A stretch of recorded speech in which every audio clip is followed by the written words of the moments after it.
ओ मैं गबरू शेर पंजाब दा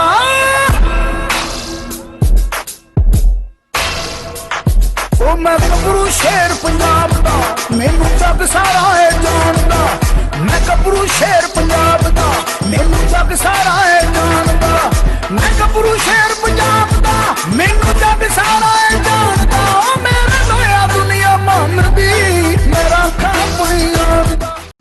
सलामकुम दोस्तों, बाबा जी लैलपुर होई पई अज ते कुत्ता ते असीं चकवालों लै लिया जनाब। चकवाल दे बंदे भी बड़े अच्छे आ, बहरहाल साढ़े माड़ी बड़ी आई गड्डी वाले किसी कुत्ता रखिया नहीं। अज असीं अपनी गड्डी नहीं करवा के आए क्योंकि दोस्त सीगा महफिल ते गया सीगा जिहदे नाल लगी आईदा आ। आ वेख सकदे बलकसर इंटरचेंज ते पहुंचे आ चकवाल तो रक्षा लिया उत्थों ते रक्षा लैके ते अपना इत्थे पहुंचे आ।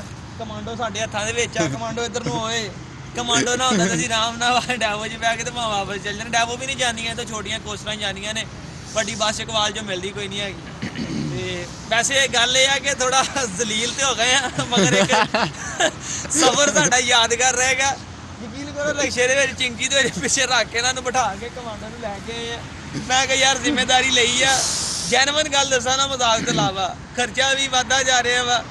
सारी गल हर चीज़ काउंट होंदी आ, देखा जाता। बहरहाल आप जिन्होंने नाल मैं गल की बंदे नूं पहुंचा के तो देना ही है ना।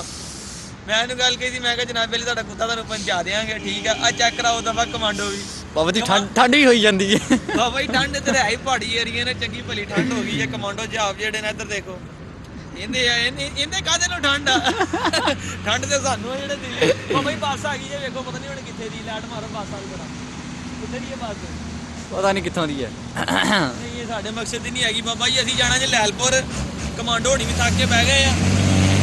दोस्तों मैं अपने दोस्त नूं कहा कि चलो जी वीडियो बनाइए, जरा पता चल जाए कि यार अज असीं कित्थे कित्थे खज्जल खलाब हो रहे हैं। चकवाल का एक रस्ता जिहड़ा सानूं ना पै गया, कह लो कि घुमा के औखा ही अज।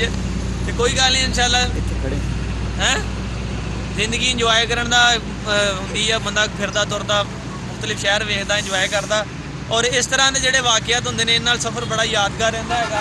मज़ा भी आ रहा तो टेंशन भी बड़ी है कि वेखो बाबा जी कित्थे खड़े हैं, बलकसर इंटरचेंज से खड़े हैं। तो भी वेखो ना कि हालातों वाकयात भी, रात की ठंड भी हो जा रही है, दिन डिग्गन वाला है। तुहानूं कैमरामैन दिखा रहे हैं कि तकरीबन मगरब का टाइम होने वाला तो पंजाबी शौक बाबा जी ते फिर रहे हैं, ठीक है। लैलपुर करके तो शुगल मेला भी बड़ा लगा आंदे आया। मेरा इंशाअल्लाह तुहाडी ते दुआ अल्लाह करे जल्दी मिल जे गड्डी, क्योंकि जो तुहानूं वीडियो मिलनी है उत्ते तो असीं अपने घर पे होवांगे रजाइयां लैके मजे दे विच। मैं अली भाई नूं कहा चलो ये क्लिप दिखा दीए कि बुली बच्चा जिहड़ा हैगा पट्ठा तकरीबन 8.5 महीने का कह सकते हैं तुसीं। माशाअल्लाह बड़ा ही खूबसूरत आ, अल्लाह उहदे नसीब मुकदरां च करे, ठीक है। मौके पर पहुँच के वेख के लिया उन्हें स्पैशल कहा ते अरसलान भाई जाके मौके पर वेखियो यार पहली दफ़ा कुत्ता लैन लगा जे। तो कहना तुहाडे ते यकीन आ, होरां नाल भी राबते कीते। पर अरसलान भाई तुहाडे ते बिलीव है, तुसीं लैके देना जदों भी लैके देना। अल्लाह दा शुक्र है नस्लों तुसीं वेख सकते हैं, हर चीज़ वालों कुत्ता औखा हैगा, ठीक है। तो यह हुण कमांडो आ ते कमांडो दे नाल खड़े ने तुहाडे अरसलान भाई साहब, ठीक है। तो बाबा जी लैलपुर होई पई है, वेखो हुण कोई गड्डी आंदी है कि नहीं। अज तो इदां इंतजार कर रहे हैं कि जो स्कूल पढ़ते हैं इंतजार होंदा सी कदों घंटी बजनी है, छुट्टी होनी तो घर भजना है।